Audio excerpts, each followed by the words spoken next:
دیکھیے روزہ رکھنا کوئی بڑا کام نہیں ہے. روزہ رکھ لینا 16 گھنٹے کے لیے یا 15 گھنٹوں کے لیے کھانے پینے کو اوپر ترک کر دینا کوئی بڑا کام نہیں ہوتا، یاد رکھیے. لیکن بڑا کام تب ہوتا ہے کہ 15-16 گھنٹے جو حق تھا روزے کا وہ رکھا جائے، وہ بڑا کام ہوتا ہے.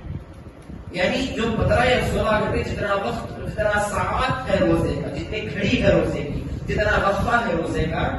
ہمارا فرض ہے کہ ہم ان ایام میں، ان وقتوں میں جانیں کہ کون سی چیزوں سے میرا روزہ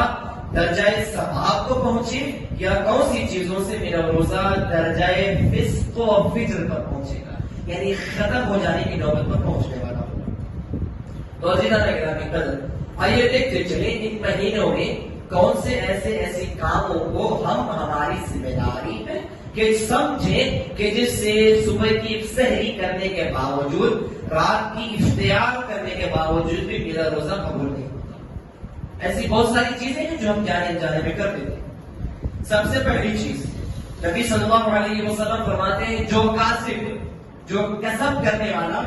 رمضان کے مہینے میں کسب کرتا ہو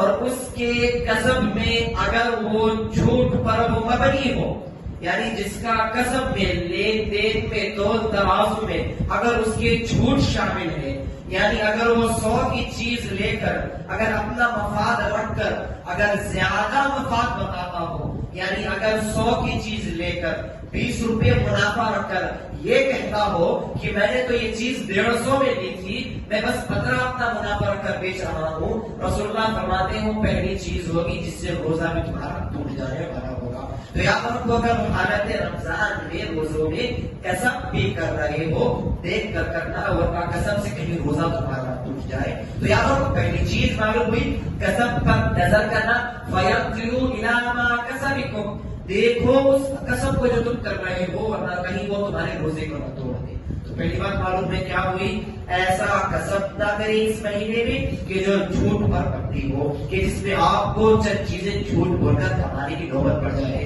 تو دوسری چیز رسول اللہ صلی اللہ علیہ وسلم فرماتے ہیں اس مہینے میں جو شخص کسی پر بہتان لگاتا ہے، یعنی کسی پر الزام لگائے، یعنی برا الزام اگر کسی پر تم لگاتے ہو، جانے یا انجانے میں ہو، نبی کریم فرماتے ہیں جب بھی تمہارا روزہ ٹوٹنے کی نوبت پر آ جاتا ہے، کسی پر بہتان لگا دینا، کسی پر جھوٹا الزام لگا دینا، یہ پہلے ہی تو یہ عذاب کا مستحق ہوگا، لیکن عذاب کے ساتھ ساتھ وہ تمہاری، یعنی تمہاری لذت والی سحری، لذت والی افطاری خارج ہو جانے والی ہوگی. یعنی آپ بس کھانا کھا رہے ہیں یا بھوکے رہ رہے ہیں، جو اپنے عمل کرنا تھا وہ عمل آپ سے نہیں ہو رہا ہے. تو تیسری چیز نبی صلی اللہ علیہ وسلم فرماتے ہیں وہ صائم، یعنی وہ روزے دار جو اپنے گھر سے نکلے اور گھر سے نکلنے کے بعد اگر اس کی نگاہ کسی نامحرم پر پڑ جاتی ہے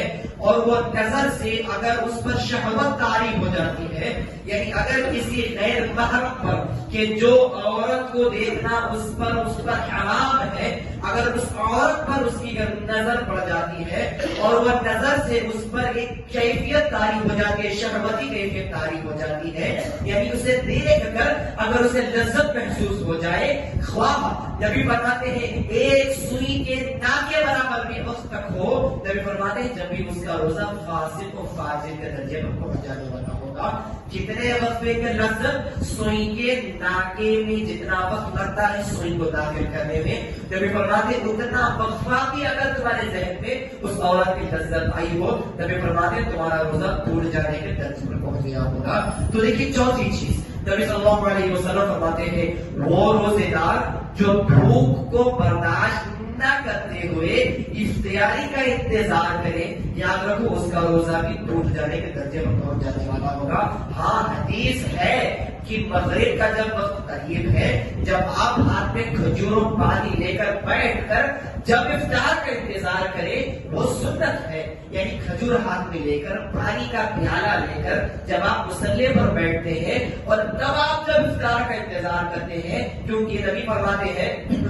غروب آفتاب سے لے کر، یعنی جو افطار کا وقت ہے، یعنی غروب ہوتا ہے آفتاب کب ہوتا ہے؟ اگر 6:30 بجے مغرب کی نماز ہے تو 6:22 کو غروب ہو جاتا ہے. سورج مکمل طور پر غروب ہونے کی کیفیت پر آ جاتا ہے تو نبی فرماتے ہیں جب سورج غروب ہونے کے وقت پہ بناتا ہے اور افطار کا وقت قریب ہو چلا جاتا ہے، نبی فرماتے ہیں اس وقت جو صائم، جو روزے دار، جو دعا کرتا ہے بے شک اتنی قوت رکھتا ہے کہ اللہ کے عرش کو تک ہلانے کی وہ طاقت رکھتا ہے۔ تو یاد رکھیے اس وقت بیٹھ کر افطار کا انتظار کرنا جائز ہے، لیکن بھوک کی شدت سے آج بچوں کو روزہ رکھا دیتے ہیں، ان کے بے ساختہ جملے لکھتے ہیں کہ افطاری کب ہوگی، کب روزہ کھولنا ہے، ہمیں بھوک لگ رہی ہے۔ یہ جملہ نکال دینا بھی روزے کو ختم کر دیتا ہے، یاد رکھیے۔ تو پانچویں چیز نبی صلی اللہ علیہ وسلم فرماتے ہیں جو دن بھر حالت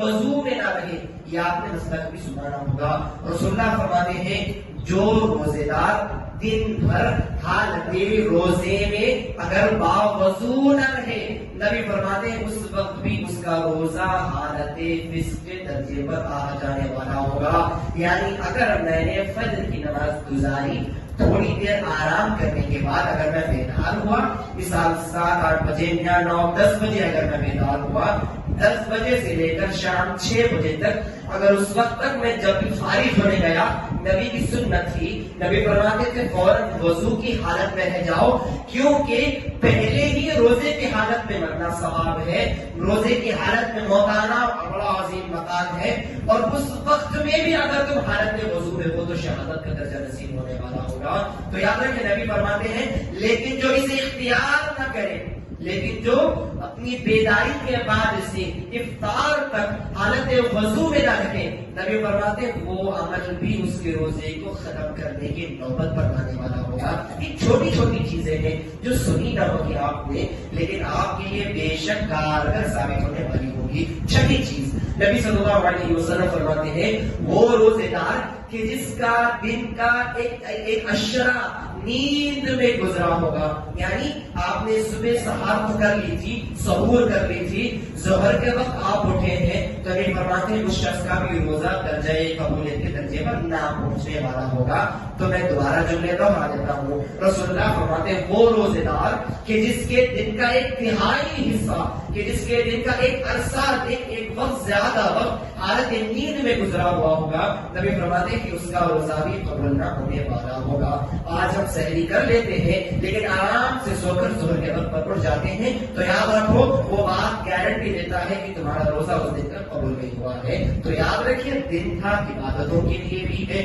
رات کی عبادتوں کے لیے تھی۔ اور ساتویں چیز نبی فرماتے ہیں وہ روزے دار کہ جس کے روزے کے ساتھ نمازیں شامل نہ ہو، اس کا روزہ بھی اس دن کا قبول نہ ہونے والا ہوگا۔ اور ایک اور بات نبی علیہ السلام فرماتے ہیں نمازوں کا یہ مطلب ہے کہ بندہ جب نمازوں کو پڑھتا ہے ان نمازوں میں بندہ دکھاوا نہ رکھے، یعنی جو نماز بندہ پڑھتا ہو خلوص للہیت کے لیے پڑھے۔ یعنی معلوم ہوا کہ سال کے 11 مہینے مسجد کو کبھی داخل ہی نہ ہوا، لیکن ماہ رمضان میں چونکہ لوگ دیکھیں گے ایک مہینہ بھر فجر کی یا فرض کی نمازیں یا دن کی 5 نمازوں میں مسجد میں پہلی صف میں بیٹھا ہوا ہوگا، یہ تو مؤثر ہوگا۔ تو یاد رکھو 11 مہینوں کی عبادتیں کہ اس پر فرض نہ تھی۔